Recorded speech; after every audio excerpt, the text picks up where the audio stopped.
जी, welcome back. कैसे हैं आप सब? आज की वीडियो से हम प्रॉपर स्टार्ट कर रहे हैं अपने रिएक्ट की जर्नी, जिसके अंदर हम फ्रंट एंड को बेसिक से लेकर एडवांस तक सीखने वाले हैं।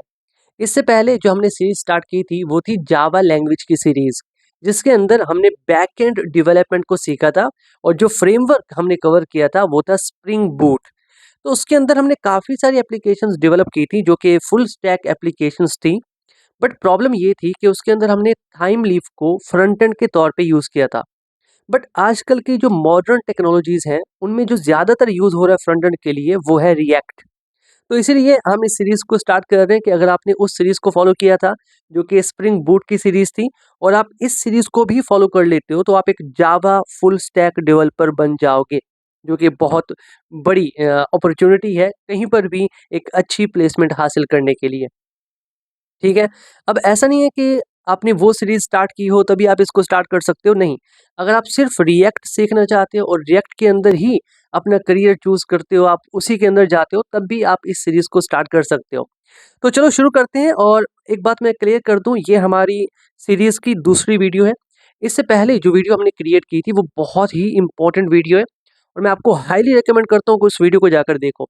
उसके अंदर स्पेशल ये था कि हमने बहुत ही डीपली समझा था कि इंटरनली जो हमारी रिएक्ट है वो किस तरह से काम करती है, और ये बहुत इंपॉर्टेंट है। और मज़े की बात ये है कि उसके अंदर हमने कहीं पर रिएक्ट को यूज़ नहीं किया था, हमने प्योर जावास्क्रिप्ट की हेल्प से उसको समझा था। ठीक है? मैं आपको 100% गारंटी के साथ कहता हूँ, अगर आप वो वीडियो देख लेते हो, link by the way description में है, आप जाकर देख लेना, ठीक है? पूरी प्लेलिस्ट है हमारी, तो वो फर्स्ट वीडियो है। उसको देखने के बाद आप खुद कहोगे कि यार रिएक्ट बहुत ही ज़्यादा ईज़ी है, क्योंकि उसमें मैंने काफ़ी चीज़ें एक्सप्लेन की हैं। इस वीडियो में करूँगा बट उस लेवल पे एक्सप्लेन नहीं करूँगा, हम थोड़ा आगे आ चुके हैं, तो इसके अंदर हम कुछ और चीज़ें समझेंगे, ठीक है? तो अगर आप न्यू हो और आप नहीं जानते रिएक्ट के बारे में, तो पहले वो वीडियो देखो, फिर इस वीडियो पे आ जाओ। तो चलो शुरू करते हैं। और यहाँ पर हम स्टार्ट करते हैं अपना प्रोजेक्ट। ये 01 हमारी पिछली वीडियो का प्रोजेक्ट था, ठीक है? अभी हम एक न्यू प्रोजेक्ट क्रिएट करते हैं, तो मुझे टर्मिनल ओपन करना पड़ेगा। काफ़ी सारे तरीके हैं टर्मिनल ओपन करने के। आप यहाँ पे आओ, यहाँ से आप टर्मिनल में जाओ और यहाँ से न्यू टर्मिनल ओपन कर सकते हो, ठीक है? कुछ इस तरह से, यही कर लो, आपके लिए यही ठीक है। अब यहाँ पर देखो, मुझे क्या करना है, मुझे एक रिएक्ट एप्लीकेशन बनानी है, मुझे एक रिएक्ट प्रोजेक्ट बनाना है। तो उसके लिए जो चीज़ें आपके पास होनी चाहिए, वो है एक नोड जेएस। आपके पास नोड जेएस होना चाहिए, ठीक है? आप नोड जेएस लिखोगे तो डिफरेंट वेबसाइट्स होंगी। मैं डायरेक्ट आ चुका हूँ, मैं आपको करके दिखाता हूँ। आप लिखो नोड जेएस, और ये इनकी ऑफिशियल वेबसाइट है। आप यहाँ पे आओ, उसके बाद डाउनलोड के सेक्शन में जाओ, और यहाँ पर जो भी आपका ऑपरेटिंग सिस्टम है, उसके मुताबिक आप इजीली यहाँ से इसको डाउनलोड कर सकते हो, ठीक है? विंडोज़ इंस्टॉलर कर लेना। अगर आप मैक यूज़ कर रहे हैं तो यहाँ से आप उसको भी चूज़ कर सकते हो, और यहाँ से आप इंस्टॉल कर सकते हो, ठीक है? यहाँ से मैक को चूज़ करके आप इज़िली इंस्टॉल कर सकते हो, ठीक है? तो नोड जेएस आपके पास होना चाहिए, तभी आप एनपीएम को यूज़ कर पाओगे, ठीक है? तो जी, वापस आते हैं यहाँ पर, और यहाँ पर मैं लिखता हूँ एनपीएम, ठीक है? Create wheat. अब वीट क्या है? वीट एक बंडलर है। आपको अ, अगेन मैं दोबारा वही बात करूँगा, पिछली वीडियो को देख लो, तभी कुछ कॉन्सेप्ट्स हैं जो आपके क्लियर होंगे, ठीक है? बाय द वे, वीट जो है एक बंडलर है, जो कि हमारी हेल्प करता है कि हम जेएसएक्स के कोड को रन कर सकें ब्राउज़र में। अब जेएसएक्स क्या होता है, थोड़ा बहुत इस वीडियो में एक्सप्लेन करूँगा, लेकिन ज़्यादा पिछली वीडियो में एक्सप्लेन कर चुका हूँ। मैं एंटर करता हूँ, तो यहाँ पर प्रोजेक्ट स्टार्ट होना शुरू हो चुका है। बाय द वे, आपके पास इंटरनेट कनेक्शन होना चाहिए, तभी ये प्रोजेक्ट क्रिएट होगा। ओके, तो मुझे प्रोजेक्ट का नाम सेट करना है। आज की वीडियो में हम जो पढ़ने वाले हैं वो है कंपोनेंट्स, और कोशिश करेंगे हम प्रॉप्स को भी इसी के अंदर कवर कर लेंगे, क्योंकि कोई बड़े टॉपिक नहीं है, बहुत ही छोटे-छोटे टॉपिक हैं। तो ये है हमारे पास कंपोनेंट्स की फाइल, और पैकेज का नाम हम कुछ भी सेट कर देते हैं। मैं सेट कर देता हूँ कंपोनेंट्स, ठीक है? उसके बाद मुझसे पूछ लिया कि किस में बना रहे हो, तो मैं कह रहा हूँ मुझे रिएक्ट में बनाना है। लैंग्वेज मैं जावास्क्रिप्ट यूज़ कर रहा हूँ, और दैट्स इट। अब मुझे क्या करना है? मुझे एक तो अपनी डायरेक्टरी को चेंज करना है। डायरेक्टरी को क्यों चेंज करना है? देखो, मेरे पास एक बाहर का फ़ोल्डर है जिसका नाम है बिफोर रिएक्ट जेएस, ठीक है? उसके अंदर मेरे पास 2 फ़ोल्डर्स हैं, तो मुझे इस फ़ोल्डर के अंदर जाना होगा, तो वो मुझे बता रहा है कि आप इस कमांड को रन करो। आपने जस्ट इसको कॉपी कर लेना है, यहाँ पर पेस्ट कर देना और एंटर करना है। तो अब आप आ चुके हो अपने उसी फोल्डर में। यहाँ पर देखो पहले आप थे बिफोर रिएक्ट जेएस के अंदर, स्क्रीन पे फोकस करो। अब आप कहाँ पे हो, 01 कंपोनेंट्स के अंदर। अब मुझे क्या करना है, npm इंस्टॉल करना है। तो जरूरी नहीं है कि आप npm इंस्टॉल लिखो, आप npm i लिखो तब भी ये इंस्टॉल कर देगा। अब जितनी भी डिपेंडेंसीज हैं वो सारी की सारी यहाँ पर डाउनलोड हो रही हैं। तब तक हम एक और कॉन्सेप्ट को सीख लेते हैं जो कि है डॉम के बारे में। देखो, अगर आपने फॉलो की थी हमारी जावास्क्रिप्ट के बूट कैंप की सीरीज, बाय द वे इसका लिंक भी डिस्क्रिप्शन में है, तो उसके अंदर हमने डॉम के बारे में पढ़ा था, विच इज़ वेरी इंपॉर्टेंट। ठीक है, अब डॉम के अंदर पता है क्या इशू था? इशू ये था कि आप कोई भी चेंज करते हो अपने डॉक्यूमेंट के अंदर, एचटीएमएल फाइल के अंदर, तो पूरा का पूरा डॉम जो है वो रीलोड होता था, पूरा पेज। मान लो मैंने इस H1 के अंदर ना कुछ चेंजेस किए इस H1 के अंदर, तो पूरा का पूरा डॉम जो है वो रीलोड होता था। ये प्रॉब्लम थी। तो हम चाहते थे कि सिर्फ वही पार्ट रीलोड हो जो चेंज हो रहा है। तो क्या हुआ, रिएक्ट आया। रिएक्ट क्या करता है, अपना एक डॉम बनाता है जिसको हम कहते हैं वर्चुअल डॉम।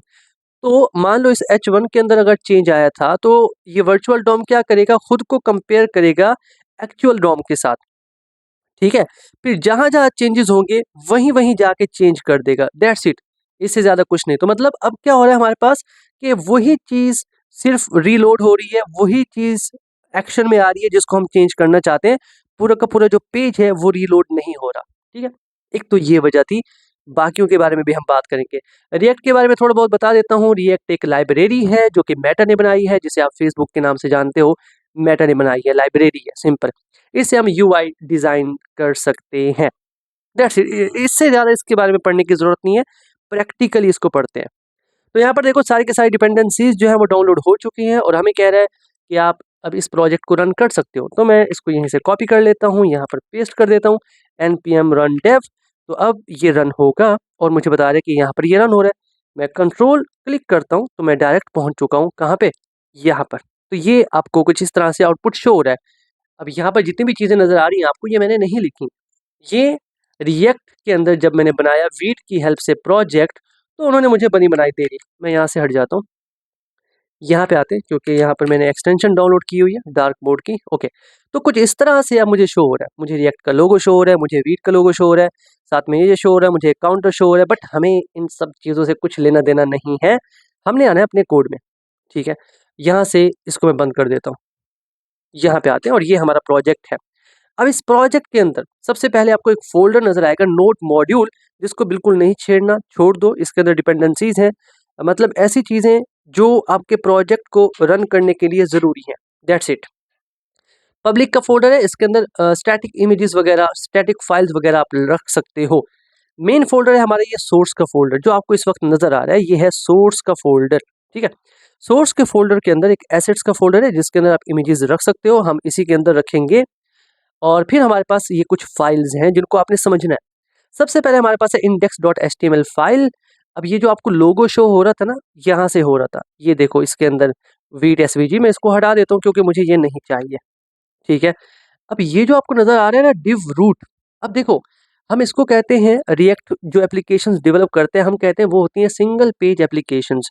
इट मींस इसके अंदर एचटीएमएल की सिर्फ एक ही फाइल होती है जो इस वक्त आपको यहाँ पे नजर आ रही है। इससे ज्यादा फाइल्स हम क्रिएट नहीं करते, सिर्फ एक फाइल होती है और इसके अंदर एक डिव होता है जिसका नाम होता है रूट। हम क्या करते हैं, जो भी कुछ बनाते हैं इसी डिव के अंदर भेजते जाते हैं। तो सिंगल पेज एप्लीकेशन है, ये बात आपने याद रखनी है। उसके बाद हमारे पास है मेन। अब यहाँ पर अगर आप फोकस करें तो इस HTML फाइल के साथ जिस फाइल को हमने कनेक्ट किया हुआ है वो है main.jsx। ये रही main.jsx। अब आप सोच रहे होंगे कि यार जावास्क्रिप्ट की जो एक्सटेंशन थी वो थी .js, ये है .jsx, क्या डिफरेंस है?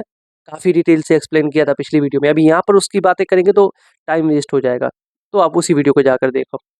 तो यहाँ पर मतलब ये जो मेन है ये क्या कर रहा है, document dot gate element by ID करके इस रूट को उसने सेलेक्ट किया। ठीक है, फिर क्या किया, रेंडर कर दिया, मतलब अपेंड कर दिया, मतलब भेज दिया। क्या भेज दिया, इस ऐप नाम की फाइल को। कंपोनेंट कहते हैं बट अभी फिलहाल के लिए मैं फाइल कह रहा हूँ। ऐप नाम की फाइल कहाँ है, ये रही, ये रही app.jsx। समझ रहे हो, ये app.jsx है। तो app.jsx में कोड लिखा हुआ है, वो कोड क्या हो रहा है, यहाँ से कॉल हो रहा है। बेसिकली अगर आप फोकस करो ना यार app.js पे फोकस करो, तो बेसिकली ये एक फंक्शन है जो फंक्शन आप क्रिएट करते थे, ज़्यादा कुछ है नहीं। और इस फंक्शन को कॉल किया जा रहा है main.jsx के अंदर से। अब कॉल हम इस तरह से भी करते थे, अगर आपको याद हो, कुछ इस तरह से हम कॉल करते थे, इस तरह से। बट अब क्योंकि ये JSX है तो हम HTML का सिंटैक्स यूज़ कर सकते हैं, तो हम इजीली इस तरह से करते हैं, ठीक है।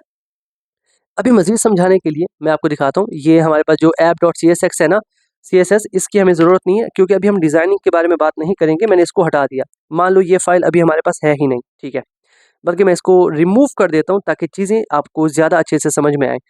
app.css नहीं है, index.css की बात करूँ तो मैं इसको भी हटा देता हूँ और आपकी आसानी के लिए मैं इसको भी डिलीट कर देता हूँ, ठीक है। एक बार क्लियर हो जाए ना तो आपको चीज़ें ज़्यादा समझ में आएंगी। अभी मेरे पास है app.jsx, मेरे पास है main.jsx। मुझे क्या करना है, ये जो ऐप है ये सारा का सारा हटा देना है। अभी ऐप के अंदर कुछ नहीं है मेरे पास, ठीक है।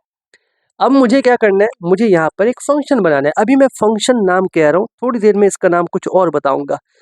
तो फंक्शन कैसे क्रिएट करते हैं, हम लिखते हैं फंक्शन, फिर लिखते हैं फंक्शन का नाम, कुछ भी लिख सकते हो, लेकिन याद रखना जो फाइल का नाम हो वही फंक्शन का नाम होना चाहिए और वैसा ही होना चाहिए, तो मैंने वैसा ही लिख दिया। उसके बाद फंक्शन की बॉडी। अब ये फंक्शन कुछ ना कुछ रिटर्न करेगा, कुछ ना कुछ रिटर्न करेगा, तो मुझे क्या करना होगा, मुझे रिटर्न कर देना होगा। फॉर एग्जाम्पल अभी फिलहाल के लिए मैं यहाँ से H1 रिटर्न करता हूँ, आप कुछ भी रिटर्न कर सकते हो। और मैं कहता हूँ, हम अपने चैनल का नाम लिखते हैं हम और कोड, सिंपल। अब ये अगर रिटर्न कर रहा है तो कोई ना कोई इसे कॉल करेगा इस फंक्शन को, तो मतलब हमें यहाँ पर लिखना होगा एक्सपोर्ट, और एक्सपोर्ट डिफ़ॉल्ट करके ऐप को मैं यहाँ से एक्सपोर्ट कर दूंगा। अब एक्सपोर्ट क्या होता है, एक्सपोर्ट डिफ़ॉल्ट क्या होता है, ये सारी चीज़ें पिछली वीडियो में हम कवर कर चुके हैं। थोड़ा थोड़ा बता देता हूँ कि ये ऐप हम यहाँ से एक्सपोर्ट कर रहे हैं, यहाँ से भेज रहे हैं, तो इसको कौन लेगा, जो लेगा यहाँ पर उसे इंपोर्ट कर लेगा, कुछ इस तरह से। मैं इसको हटा देता हूँ, इस फाइल की ज़रूरत नहीं है। तो यहाँ पर हमने क्या किया, इंपोर्ट किया ऐप को, कहाँ से इंपोर्ट किया, app.jsx फाइल से, यहाँ से हमने इंपोर्ट कर लिया और यहाँ पर हम चला रहे हैं।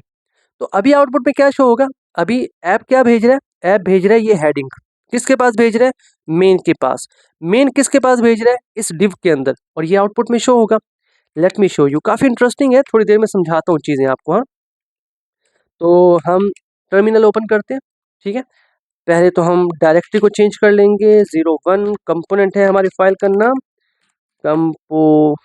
Components, okay. अब उसके बाद हमने क्या करना है, npm run dev, तो ये रन हो जाएगा।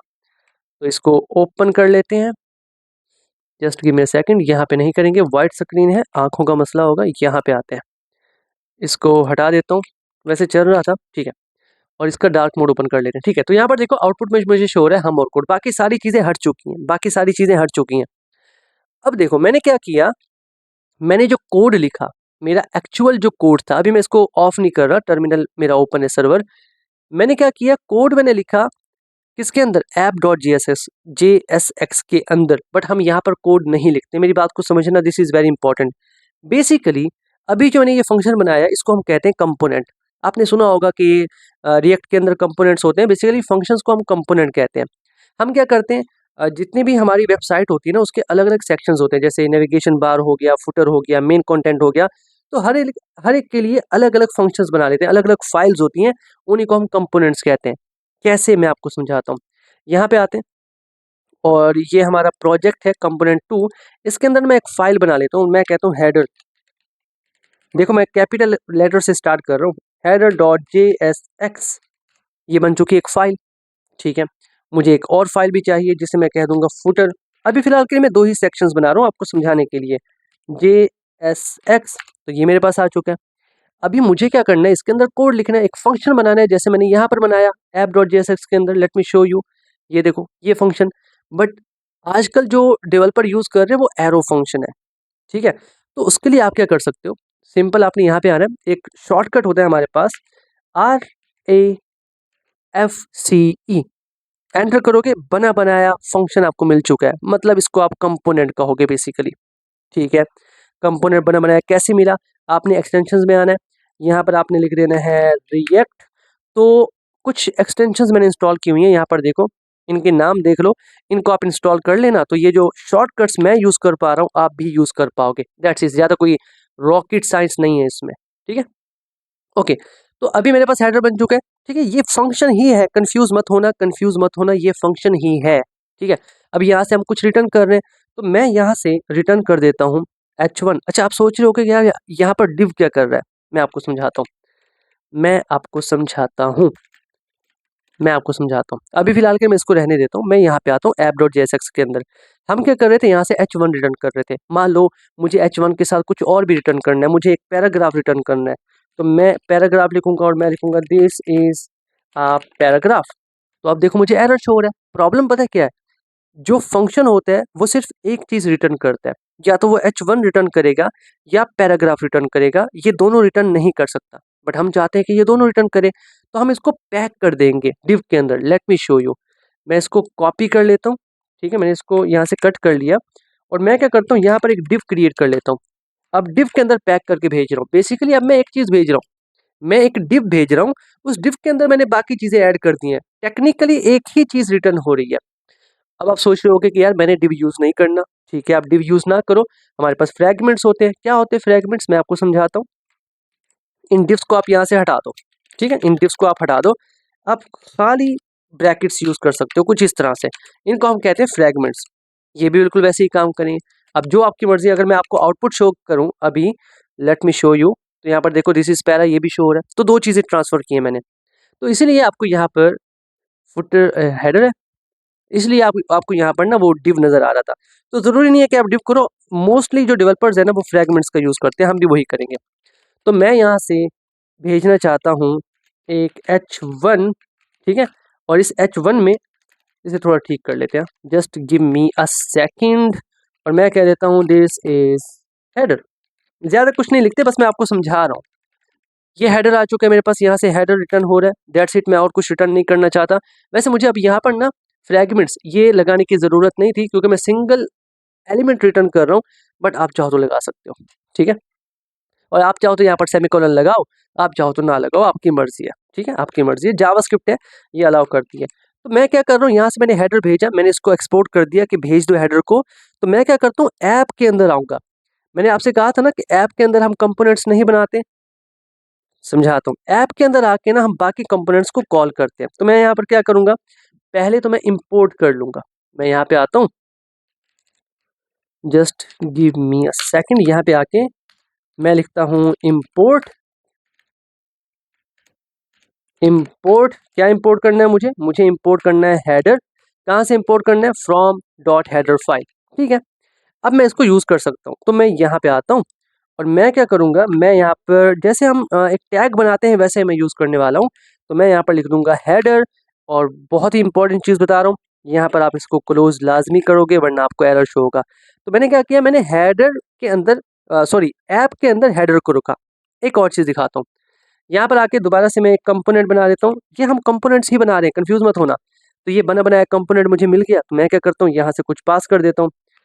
तो मैं यहाँ पर लिख देता हूँ h1 और मैं लिख देता हूँ this is footer, that's it. और ये मैं क्योंकि भेज रहा हूँ तो मुझे यहाँ पर आके इसको इंपोर्ट भी करना होगा। तो मैं इंपोर्ट कर लेता हूँ। और क्या मुझे इंपोर्ट करना है वो मुझे बताना पड़ेगा। मुझे इंपोर्ट करना है फुटर।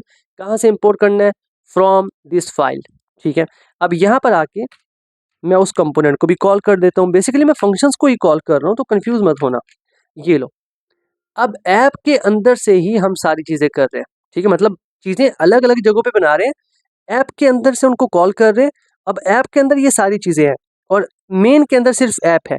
तो जैसे ही ऐप चलेगा मेन के अंदर से, ऐप के अंदर जितनी चीज़ें रखी हुई हैं वो भी चल जाएंगी, ठीक है। मैं अभी इनकी तरतीब बना देता हूँ और आपको कुछ समझाता हूँ, फोकस करना। अभी देखो मेरे पास शो हो रहा है this is header, this is footer. कैसे, तो मैं यहाँ पर आता हूँ, थोड़ा सा मुझे टाइम दो, अभी आप समझने वाले हो सारी चीज़ें। देखो मैंने कहा कि रिएक्ट के अंदर होती है एक ही HTML की फाइल। तो मान लो ये है वो HTML की फाइल, इसके अंदर एक div है जिसको हमने नाम दिया हुआ है रूट का। एक सेकेंड, हाँ, रूट का नाम दिया हुआ है हमने। एक हमारे पास मेन फाइल है, उस मेन फाइल को मैं लिख देता हूँ, ठीक है। मेन फाइल को हमने कनेक्ट किया हुआ है HTML के साथ, जैसा कि मैंने कोड के अंदर दिखाया। एक हमारे पास है ऐप का कंपोनेंट, ऐप की फाइल, उसको कनेक्ट किया हुआ है हमने मेन के अंदर, ठीक है। ये ऐप की फाइल है। अब हम क्या करते हैं, जितने भी हमारे वेबसाइट के सेक्शन होते हैं, जितने भी सेक्शन हैं, वो सब अलग-अलग कंपोनेंट्स में डिवाइड कर देते हैं हम, मतलब अलग-अलग फाइल्स बनाते हैं, उनके अंदर अलग-अलग फंक्शंस होते हैं। मान लो ये है मेरे पास हेडर के लिए कोई मतलब नेविगेशन बार बनाना था तो उसके लिए कंपोनेंट बनाया, ये मैंने फुटर बनाना था तो उसके लिए कंपोनेंट बनाया, ये मैंने कोई कार्ड बनाना था तो मैंने उसके लिए कंपोनेंट बनाया, ये मैंने कुछ किसी इमेजेस के ब्लॉक को डिज़ाइन करना था तो ये उसके लिए है। तो इन सबको हम रख देते हैं इस ऐप के अंदर, सबको, सबको इस ऐप के अंदर रख देते हैं। जब ये ऐप के अंदर पैक हो जाते हैं, तो ऐप को यहाँ से की जाती है कॉल और ऐप सारा कुछ भेज देता है मेन के पास और मेन भेज देता है एचटीएमएल के पास। That's it. इसीलिए मैं कह रहा था कि ये जो हेडर है या फुटर है या कुछ भी सेक्शन है आपकी वेबसाइट का, उन्हें हम ऐप के अंदर नहीं लिखते, ठीक है? ऐप कंपोनेंट में नहीं लिखते। ऐप कंपोनेंट में सिर्फ उनको कॉल किया जाता है, दैट्स इट। इससे ज़्यादा कुछ नहीं है, तो मैं इसको रेज़ कर देता हूँ। अभी भी अगर आपको इसके अंदर कोई भी डाउट आ रहा है, मुझसे पूछो, कमेंट सेक्शन में पूछ सकते हो या पिछली वीडियो आप देख सकते हो, सारे डाउट्स आपके क्लियर हो जाएँगे। ठीक है? बस यही चीज़ें आपने याद रखनी है कि हम क्या कर रहे हैं, ऐप के अंदर कुछ भी नहीं लिख रहे, अलग-अलग कंपोनेंट्स बना रहे हैं, उन कंपोनेंट्स को एक्सपोर्ट कर रहे हैं, ऐप के अंदर जाके इंपोर्ट कर रहे हैं और फिर ऐप को यहाँ से कॉल कर रहे हैं, दैट्स इट। और फिर मेन भेज रहा है यहाँ पर इस डिव के अंदर। इतनी ही है रिएक्ट। अभी मैं आपको समझाता हूँ, देखो अभी मैंने क्या किया, मैंने कंपोनेंट्स आपको समझा दिए कि हाँ, इस तरह से कंपोनेंट्स बनते हैं। बेसिकली यही आपके कंपोनेंट्स हैं जिसको आप फंक्शंस कह रहे थे पहले। अब मुझे क्या करना है, मुझे ना एक काम करना है, मुझे एक और कंपोनेंट बनाना है जिसका नाम है ग्रीटिंग। तो मैं एक काम करता हूँ, यहाँ पे आता हूँ और मैं लिखता हूँ ग्रीटिंग। ये फोकस करना, मैं कैपिटल लेटर से स्टार्ट कर रहा हूँ हर बार, ठीक है? भूल मत जाना। .jsx ये फाइल बन चुकी है। एक कंपोनेंट बना लेता हूँ मैं इसके अंदर, RAFCE ये बन चुका है कंपोनेंट। यहाँ से मैं क्या रिटर्न करना चाहता हूँ, अगेन मैं यहाँ से एक H1 रिटर्न करना चाहता हूँ और ये क्या करेगा, ये क्या करेगा, just give me a second, ये क्या करेगा, ये कहेगा हेलो और फिर मेरा नाम लतीफ़, ठीक है? ये कर रहा है। अब मैं इसे यहाँ से एक्सपोर्ट कर रहा हूँ, देखो मैं इसे यहाँ से एक्सपोर्ट कर रहा हूँ, तो मुझे क्या करना होगा, ऐप के अंदर जाके इसको इंपोर्ट करना पड़ेगा। सारी चीज़ें ऐप के अंदर इंपोर्ट होती हैं, याद रखना। इंपोर्ट कर रहा हूँ मैं ग्रीटिंग को, कहाँ से कर रहा हूँ, इसको, ये ऑटोमेटिकली आ जाता है। तो यहाँ पर मुझे इसको लिखना होगा, तो मैं लिख देता हूँ ग्रीटिंग और इसे कर देते हैं टर्मिनेट। जो यहाँ पर आपने नाम लिखा है वही यहाँ पर लिखना होगा, दैट्स इट। तो अभी अगर मैं आपको दिखाऊँ आउटपुट, तो मुझे शो हो रहा होगा hello Latif. But the problem is, मैं अगर दूसरी बार इसको कॉल करता हूँ, यही खूबसूरती होती है कंपोनेंट्स की कि आप जितनी बार चाहो उसको कॉल कर सकते हो। मैंने कितनी बार किया, 3 बार किया, तो मुझे 3 बार आउटपुट में शो होगा। यहाँ पर देखो hello Latif, hello Latif, hello Latif. But मैं चाहता हूँ कि यार हर बार नाम सेम ना हो, वैल्यूज़ चेंज हों। तो यहाँ पर आते हैं प्रॉप्स। नाम से थोड़े लगते हैं कि यार कोई मुश्किल चीज़ है, बट ये चीज़ें आप पढ़ चुके हो जब आपने प्रोग्रामिंग लैंग्वेज सीखी थी। आपने पढ़ा था कि एक फंक्शंस होते हैं, फंक्शंस को हम कुछ वैल्यूज़ पास करते हैं जिनको हम कहते थे पैरामीटर्स। बेसिकली रिएक्ट के अंदर उन पैरामीटर्स को आप कहते हो प्रॉप्स, ठीक है? कैसे काम करते हैं वो मैं आपको समझा देता हूँ। तो मान लो मुझे यहाँ पर ना कुछ मिलने वाला है, ठीक है? यूज़र से कुछ मिलने वाला है, तो मैं प्रॉप्स नाम का यहाँ पर कुछ लिख दूँगा। ज़रूरी नहीं है कि आप प्रॉप्स लिखो, वैसे क्योंकि इनका नाम ही प्रॉप्स है तो अक्सर डेवलपर्स ना इसको प्रॉप्स लिखते हैं, आप यहाँ पर कुछ भी लिख सकते हो। अब जहाँ से मैं इसको कॉल कर रहा हूँ, यहाँ से कॉल कर रहा हूँ ना ग्रीटिंग से, यहाँ से मैं वैल्यूज़ पास करूँगा। कैसे पास करनी है वो बहुत इंपॉर्टेंट है। मान लो मैं यहाँ से नेम पास कर रहा हूँ, तो मुझे डबल कोट्स में पास करना पड़ेगा, कुछ इस तरह से। मैं पहली बार में पास कर रहा हूँ लतीफ़, ठीक है? Just give me a second, मैंने लतीफ़ पास किया, ठीक है? दूसरी बार जब मैं इसको कॉल कर रहा हूँ, तो मैं दोबारा से एक वैल्यू पास कर रहा हूँ और उसके अंदर मैं क्या कर रहा हूँ, जो नाम पास कर रहा हूँ वो है अहमद, ठीक है? इसी तरह से एक और मैं यहाँ से पास कर देता हूँ। अगेन मैं मतलब सेम ही पास कर रहा हूँ, आप डिफरेंट भी पास कर सकते हो, आपकी मर्ज़ी है।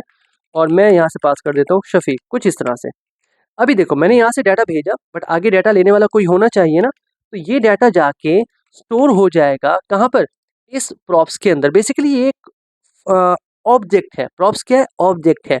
अगर ऑब्जेक्ट है तो आपको पता है हमें क्या करना पड़ेगा? हमें डॉट लगाकर इसमें से वैल्यूज़ निकालनी पड़ेंगी। कर सकते हैं? चेक करते हैं। अगर मैं ऐसे लिखूँ ना खाली प्रॉप्स, PROPS प्रॉप्स डॉट, तो मुझे कुछ भी शो नहीं होगा, क्योंकि अभी जो हम लिखने वाले हैं वो जावास्क्रिप्ट का सिंटैक्स है और यहाँ पर तो H1 एक टैग है और ये जो है वो HTML का कोड है, तो मुझे कर्ली ब्रेसेस का यूज़ करना पड़ेगा। तो जब भी आप किसी वेरिएबल की वैल्यू को यहाँ पर शो करना चाहते हो या कोई भी जावास्क्रिप्ट का कोड लिखना चाहते हो, तो आपको कर्ली ब्रेसेस का यूज़ करना पड़ेगा। अभी अगर मैं यहाँ पर लिखता हूँ प्रॉप्स डॉट, तो मेरे पास नेम की वैल्यू देखते हैं आती है नहीं आती। Let me show you. यहाँ पर आते हैं तो मेरे पास देखो पहले शो हो रहा है हेलो लतीफ़, फिर हेलो अहमद, फिर शफीक। तो मतलब ये कि हाँ, प्रॉप्स के अंदर सारा कुछ आ रहा है। अभी फिलहाल तो मैंने यहाँ से एक वैल्यू पास की है ना, आप एक से ज़्यादा भी कर सकते हो। फॉर एग्जाम्पल मैं एज पास करना चाहता हूँ।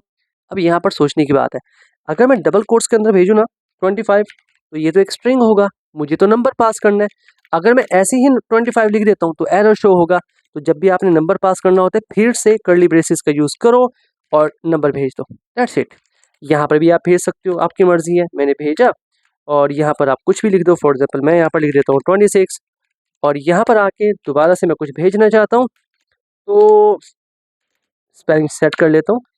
मैं यहाँ पर कर्ली ब्रेसेस के अंदर दोबारा से एक न्यू वैल्यू भेज दूंगा 27। ये है प्रॉप्स, ज़्यादा कुछ मुश्किल नहीं होते हैं।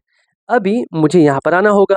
मैंने पहले नेम लिया था, अब मुझे क्या करना होगा? क्या मैं यहाँ पर कॉमा का यूज़ कर सकता हूँ?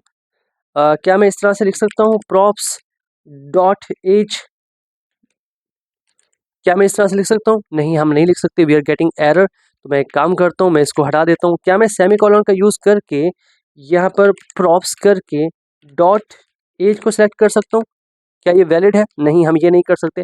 ठीक है, हम नहीं कर सकते तो हम एक और कर्ली ब्रेसेस ओपन कर लेंगे। तो यहाँ पर मैं कर्ली ब्रेसेस लगा देता हूँ और फिर से प्रॉप्स नाम के ऑब्जेक्ट में जाके एज नाम की वैल्यू है उसको गेट करते हैं। अभी मैं अगर आपको आउटपुट शो करूँ तो यहाँ पर देखो हमारे पास 25, 26, 27 यहाँ पर शो हो रहा है। यही है प्रॉप्स, और इसको हम कहते हैं प्रॉप्स ड्रिलिंग। मतलब हम बस बेसिक इतना समझ लो कि हम पैरामीटर्स पास कर रहे हैं, ज़्यादा कुछ कर नहीं रहे। ठीक है, ये है प्रॉप्स। आई होप आप समझ चुके होंगे कि यार प्रॉप्स बेसिकली होते क्या हैं। ज़्यादा कुछ नहीं कर रहे, हम वैल्यूज़ को पास कर रहे हैं। आप यहाँ पर मैंने वेरिएबल्स क्रिएट किए हैं, आप यहाँ से एरेस को पास कर सकते हो, आप ऑब्जेक्ट को पास कर सकते हो। समझ रहे हो? आपकी मर्जी, आप कुछ भी पास कर सकते हो। बट जो कॉन्सेप्ट है मैं दोबारा से रिपीट कर देता हूँ। जो आपके इंडेक्स डॉट एचटीएमएल फाइल है उसके साथ कनेक्टेड है आपकी मेन डॉट जेएस फाइल। इसके अंदर आप कुछ भी नहीं लिखोगे, कभी भी नहीं लिखोगे। ठीक है, ऐप डॉट जेएसएक्स फाइल के अंदर आप कोई भी कंपोनेंट नहीं बनाओगे। ऐप डॉट जेएसएक्स एक ऐसा कंपोनेंट है जिसके अंदर से आप बाकी के कंपोनेंट्स को कॉल करते हो। ये दूसरी बात हो गई। जितने भी आप कंपोनेंट्स और क्रिएट करोगे उनको एक्सपोर्ट करना पड़ेगा, उनको इंपोर्ट करना पड़ेगा ऐप के अंदर, और यहाँ से उनको कॉल करना पड़ेगा कुछ इस तरह से। सिंपल, यही रिएक्ट है। कुछ और चीज़ें डिस्कस कर लेते हैं। यहाँ पर कुछ और फाइल्स हैं। सबसे पहले गिट इग्नोर, आपको पता होगा कि हम कोई भी प्रोजेक्ट बनाते हैं ना तो उसको पुश करते हैं, और हमारे प्रोजेक्ट के अंदर कुछ इंपॉर्टेंट इन्फॉर्मेशन होती है जो कि हम पुश नहीं करना चाहते। हम चाहते हैं कि गिट उसको इग्नोर कर दे, तो वो हम यहाँ पे मेंशन कर देते हैं। उसके बाद ESLint है हमारे पास। ये देखो अभी आपके काम नहीं आएगी। जब आप एक टीम में काम कर रहे होते हो ना तो उसके अंदर सेट ऑफ रूल्स होते हैं कि हाँ इस तरह से कोड करना है, ये जो तरीका है ये फॉलो करना पड़ेगा। फॉर एग्जाम्पल आप सिर्फ उन्हीं चीज़ों को इंपोर्ट करोगे जिनको आप यूज़ कर रहे हो। समझ रहे हो? मतलब ऐसी चीज़ें इंपोर्ट नहीं करोगे जिनको आप यूज़ नहीं कर रहे। ठीक है?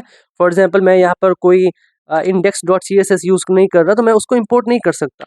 वही चीज़ें यूज़ करूँगा। या फिर मैं एक और एग्जांपल देता हूँ। यहाँ पर मैं फुटर को यूज़ नहीं कर रहा ना, तो यहाँ पर इंपोर्ट किया हुआ है। तो ऐसा नहीं करना, जो इंपोर्ट करो उसको यूज़ करो। तो ये कुछ रूल्स होते हैं जो कि इस फाइल के अंदर हम सेट कर देते हैं। उसके बाद हमारे पास है पैकेज डॉट जेसन। इसके अंदर हमारे प्रोजेक्ट की डिटेल्स होती हैं। ठीक है, हमारे प्रोजेक्ट की डिटेल्स होती हैं। उसके बाद हमारे पास ये वाला पैकेज डॉट जेसन है, ये लॉक था। इसके अंदर हमारे पास जो डिपेंडेंसीज हैं वो भी होंगी कि कौन कौन सी डिपेंडेंसीज आप यूज़ कर रहे हो। थोड़ी बहुत ही प्रोजेक्ट की डिटेल भी होगी। That's it. और ये हमारे पास वीड की कॉन्फ़िगरेशन फाइल है। देखो पहले जो हम प्रोजेक्ट बनाते थे ना रिएक्ट के अंदर, तो हम रिएक्ट को ही डायरेक्ट यूज़ करते थे, बट अब ऐसा नहीं होता। अब हम वीट बंडलर को यूज़ करते हैं। ठीक है, तो यहाँ पर इस फाइल को मैं उस दिन छेड़ूंगा जब हम टेलीमेंट को यूज़ करेंगे। फिलहाल के लिए इसके साथ आपका कोई काम नहीं है। आपका काम है इस सोर्स फोल्डर के साथ जितना हो सके इसके साथ खेलो, अलग अलग कंपोनेंट्स क्रिएट करो। और फिर भी अगर आपको डाउट होता है कि यार क्यों रिएक्ट को इंट्रोड्यूस किया गया, तो पिछली वीडियो में आपको रिकमेंड करता हूँ वो जाकर देखो। ठीक है, आज की जो हमारी वीडियो थी वो कंपोनेंट्स के बारे में थी। आई होप आप समझ चुके होंगे कंपोनेंट्स क्या होते हैं। कुछ नहीं होते, फंक्शंस होते हैं। और प्रॉप्स क्या होते हैं? पैरामीटर्स होते हैं। बस इनके नाम फैंसी हो चुके हैं, चीज़ें वही हैं। चलें जी, मिलते हैं आपसे नेक्स्ट वीडियो में। तब तक के लिए keep connected and keep coding. Thank you.